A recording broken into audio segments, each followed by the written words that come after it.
안녕하세요. 뻔뻔한 봉톡방입니다. 구독과 좋아요, 알림 설정, 그리고 회원가입 부탁드리겠습니다.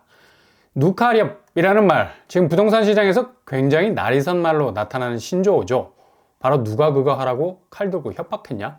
그만큼 이후에 후폭풍을 전혀 생각하지 않고 무모하게 뛰어든 행동을 비난하는 말이기도 한데요. 특히 집을 사기 위해서 무리하게 돈을 끌어다 쓴 영끌에 대한 시선, 그만큼 싸늘하다는 거죠. 지금 고금리 부담 때문에 상당히 어려운 국면에 처해 있는데 겉으로는 다시 집값이 상승할 거라는 어찌 보면 자기 최면에 가까운 말들을 쏟아내면서 당장의 금리 부담을 잊으려고 하는데 이 부분도 참 안타까운 면이 많고요. 당장 2030들은 이렇게 부동산에 무리하게 진입을 하기 위해서 영혼까지 끌어모아서 집을 장만하고 이 금리 부담 감당하지 못해서 인생 맷돌 돌려야 하는 그냥 자기 삶을 갈아 넣어야 하는 이들에 대한 동정 어린 시선도 있지만 대부분 싸늘한 시선을 보낼 수밖에 없는 겁니다. 어떤 투자든 리스크 위험을 감당할 수 있는 것은 본인 자신밖에 없는데 상황이 이렇게 급변하기 시작하면서 오히려 스스로를 지금 부동산 상황의 피해자로 돌리는 것에 대해서 역반응이 나온다는 얘기죠. 한창 2년 전만 해도 집값이 뛰기 시작을 했을 때 벼락거지라는 말이 대유행을 했었죠.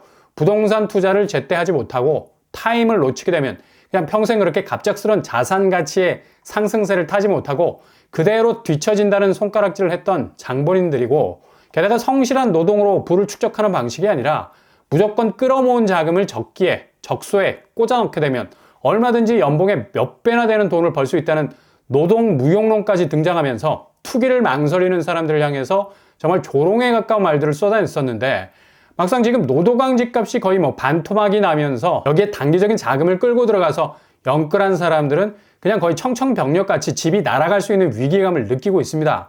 그동안 그렇게 쉴드를 쳤던 본인들의 투자가 투기로 비춰지는 것도 억울하겠고, 이 상황이 그렇게 빨리 해결될 기미도 보이지 않으니 계속해서 집값은 어떤 상황에 처하더라도 오르게 되어 있다는 마지막 지푸라기를 잡고 있는 거죠. 게다가 이렇게 개인 디폴트에 가까운 자금난이 오면 청년 특례 채무조정 정책을 통해서 빚을 털어주려는 프로그램도 나와서 이건 거의 역차별로 이어지는, 그러니까 빚을 낸 사람은 살려주고 아예 빚을 안 낸 사람은 아무런 혜택도 없는 이상한 분위기가 조성이 되다 보니까 더욱 영끌에 대한 시선은 싸늘해질 수밖에 없는 겁니다. 아니 누가 돈 빌려서 집 사고 시세 차익 거두지 말라고 그랬나? 그냥 그렇게 치고 빠지는 거 본인들이 알아서 하면 되는데 집값이 요즘에 우수수 떨어지니까 이걸 그냥 자신들에 대한 공격으로 알고 집값 실드 치면서 건전한 자산을 이루려는 사람들 자존심을 벼락거지라는 말로 되돌려줬던 이상한 편가르기는 더 이상 안 먹힌다는 겁니다. 누칼협, 누가 그거 하라고 협박한 거 아니잖아요. 그러니 지금 상황에선 더 이상 정책적인 개인 구제는 의미가 없다고 볼 수 있고요. 그리고 이런 현상은 지금 노도강 집값을 비롯해서 서울의 집값 하락세가 워낙에 체감도 면에서 낙폭이 커지는 현상이 일어나기 때문에 발생하는 감정적인 대립으로 볼 수 있는 겁니다. 그만큼 지금 집값 하락세 심상치 않다는 건데, 한편으론 아무리 부동산 아이쇼핑을 하러 다녀봐도 집값이 제대로 떨어진 느낌을 못 받는다는 분들도 계십니다. 당연하죠. 누가 어떤 집주인이 자기 집, 그것도 개인 자산의 총 집합체인데 함부로 가격 태그를 밑으로 내려서 걸어 놓으려 하겠습니까? 그러니까 너무 단편적으로 보시면 안 된다는 얘기입니다. 실거래상에서 급매로 빠지는 집들은 확실히 기존 가격 저지선을 완전히 흔들어 놓는 모습 보이고 있고요. 이게 그동안 그렇게 호가로 밑돌을 베었던 기초를 지금 완전히 붕괴시키고 있는 상황입니다. 이게 지금 급매로 빠지기 시작을 하면서 눈으로 뚜렷하게 현장에선 잘 보이지 않을 겁니다. 근데 이게 무서운 거거든요. 자꾸 호가 밑돌이 옥수수 나가듯이 빠지기 시작을 하면 이제 걷잡을 수가 없어. 피사의 사탑에 기울어진 각도는 저리 가라. 피사의 사탑은 수천 년 동안 버티기라고 했지. 나무를 베고 그 나무가 쓰러지기를 시작하면 이건 누구도 막을 수 없는 집값이 그냥 한쪽으로 쓰러져 버리는 현상이 일어나게 되죠. 이게 제일 무서운 건데 지금 그렇게 집값 하락 추이가 서서히 그러나 조금 더 멈춤 없이 진행이 되고 있습니다. 어제 발표한 한국부동산원 매매가격지수 그리고 전세가격지수를 들춰보면 이런 현상이 계속해서 끊이지 않고 진행이 되고 있다는 걸 볼 수가 있죠. 매매가격지수 여전히 하강 국면에 머물러 있고요. 그래프상으로 볼 때도 하락폭은 상당 부분 오랫동안 지속이 되고 있다. 주간별 횟수로 보면 12주 연속 행진을 보이고 있습니다. 이게 무서운 거죠. 약간의 하강 국면에서의 폭은 줄어들었지만 계속해서 이어지는 하락 랠리는 서울지방 수도권 전국 가릴 것 없이 이어지고 있다는 겁니다. 전주보다 0.04% 정도 하락하는 모습 보이고 있고요. 이렇게 밑돌이 계속해서 빠지기 시작을 하면 특히 장기적인 궤적을 가질 때가 제일 위험한 겁니다. 그리고 전세 가격 지수는 서울이 지난주에는 오름세였는데 다시 빠지기 시작을 하고 있네요. 전국 수도권은 보합 내지 살짝 오르는 느낌도 있는데 그렇게 매매 가격을 지탱할 만한 힘은 보이지 않고 있고요. 지방 전세 가격 지수는 전주 대비 0.03% 정도가 하락하고 있는 모습 보여주고 있습니다. 이렇게 지금 집값 추이가 공식적인 통계상에서도 전혀 미동도 하지 않고 하락 포인트에 완전히 묶여 있는 것을 볼 수 있습니다. 이게 대세 하락장이라는 말이 나올 수밖에 없는 원인이죠. 좀처럼 집값이 다시 일어설 만한 해법이 전혀 없다는 겁니다. 이게 원인이 뭐냐? 더 이상 모든 지표가 부동산을 떠받치고 있을 수 있는 힘이 없다는 걸 여실히 보여주고 있는 거죠. 어떤 단 1의 호재도 없다는 것이 지금 한국 부동산이 당면한 걸림돌입니다. 금리는 여전히 고금리 상태고 미국 긴축은 올 한 해 전혀 풀릴 가능성 없어 보이고요. 가계부채는 고금리에 묶여 있더라도 늘어나고 있고 이게 웃긴 거죠. 리스크가 커지고 있는데 대출은 늘어나고 있다.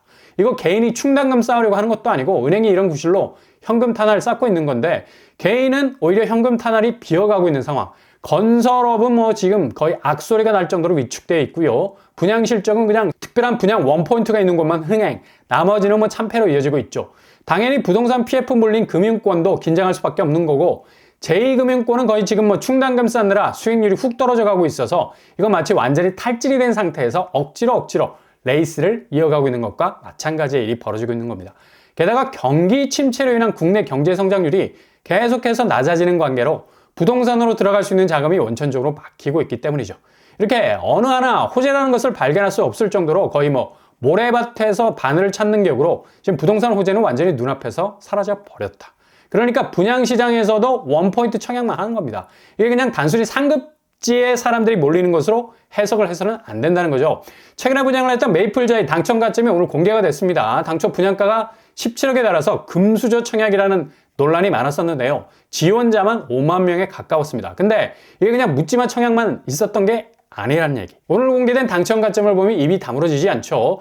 엄청난 강호의 고수들이 통장을 집어던졌습니다. 그것도 사정없이 최저 가점이 69점, 그리고 최고 가점 79점이 나왔습니다. 정말 뭐 어마무시한 점수들이 쏟아져 나왔었는데요. 그냥 생각 없이 여기 집어넣은 사람들도 많았지만 그냥 거의 벼르고 벼른 사람들이 지금까지 키워온 통장을 던졌다는 얘기죠. 79점은 6인 가구, 무주택 15년을 유지해야 하는 정말 인고의 세월을 견뎌야 하는 그런 가능한 점수인데 메이플자이에 아낌없이 던져버렸네요. 일단 주변보다 낮은 분양가라는 이점이 있었는데 실제로 강남 분양이라서 17억이라는 돈을 움직여야 해서 현금이 어느 정도 비축이 되어 있는 사람들이 움직인 건데 대체로 본인이 자금을 모은 사람도 있었겠지만 대체로 아빠, 엄마 찬스를 사용한 사람들이 많을 겁니다. 이렇게 지금 부동산 시장이 다시 살아날 기미가 전혀 보이지 않으니까 당연히 눈에 가시적으로 나타날 수밖에 없는 것을 집중적으로 공략을 하는 거고 이런 영끌은 조금은 클래스가 있는 영끌인 것이 본인 자금을 대체할 수 있는 대리인 자금으로 파고 들어가기 때문에 리스크를 확 줄일 수가 있다는 거죠. 앞으로 강남에서 원펜타스, DH방배 등등 대여급 분양이 시작이 되면 이런 현상은 더욱 고착화될 가능성 높을 겁니다. 그러니까 분양은 일정한 풀 안에서만 상급지 위주로 히트가 되고 나머지는 뭐 거의 다 죽는다 봐야 하는 거죠. 그러니 신생아 대출이 나와도 사람들 반응이 조금 시큰둥한 겁니다. 국토교통부가 발표한 최근 스타트된 신생아 대출 2조 4천억 정도 소진이 됐다고 하는데요. 굉장히 뭐 흥행이 된 대출 상품이라 할 수 있습니다. 첫 스타트가 상쾌하게 보이기는 하는데 최근 분양시장, 매매시장의 원포인트 거래만 뚝대에서 보면 거의 뭐 수요가 말라가고 있는 상황이죠. 이런 분위기를 신생아 대출에서 그대로 반영, 신규 주택 말고 전세자금 용도로도 대출이 된 퍼센테이지가 85% 정도를 차지하고 있다는 사실. 이거 뭐 굉장히 의미가 있는 부분이거든요. 아예 집을 살 생각을 안 한다. 심지어 초저금리라도 이걸 끼고 집을 살 생각은 손절에 가깝다는 걸 알 수가 있습니다. 앞으로 집값 더 떨어질 건데 무리해서 대들지 않겠다는 거죠.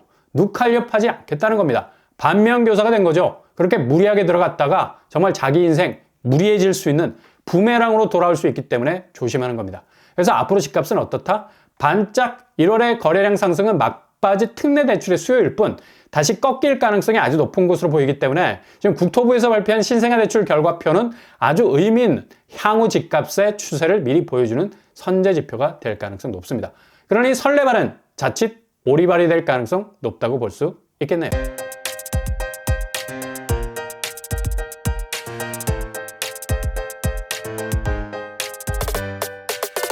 부동산 캐리커처 누가 뭐 억지로 투자하라고 했습니까? 선택지에 대한 책임은 본인이 져야 한다는 거죠. 영끌은 이제 클래스가 다른 영끌, 서울 원탑 입지의 아빠 엄마 찬스로 변해가고 있고, 이런 이유로 집값 추이는 대출을 열어줘도 요지부동 움직일 생각 별로 안 합니다. 자연 집에 대한 수요 더욱 떨어지게 될 거고, 어떤 궤적 포인트에서 기회를 잡을 것인가 잘 체크해 보실 수 있길 바랍니다. 오늘도 응원합니다. 여러분의 길이 꽃길만 되실 수 있길 바랍니다.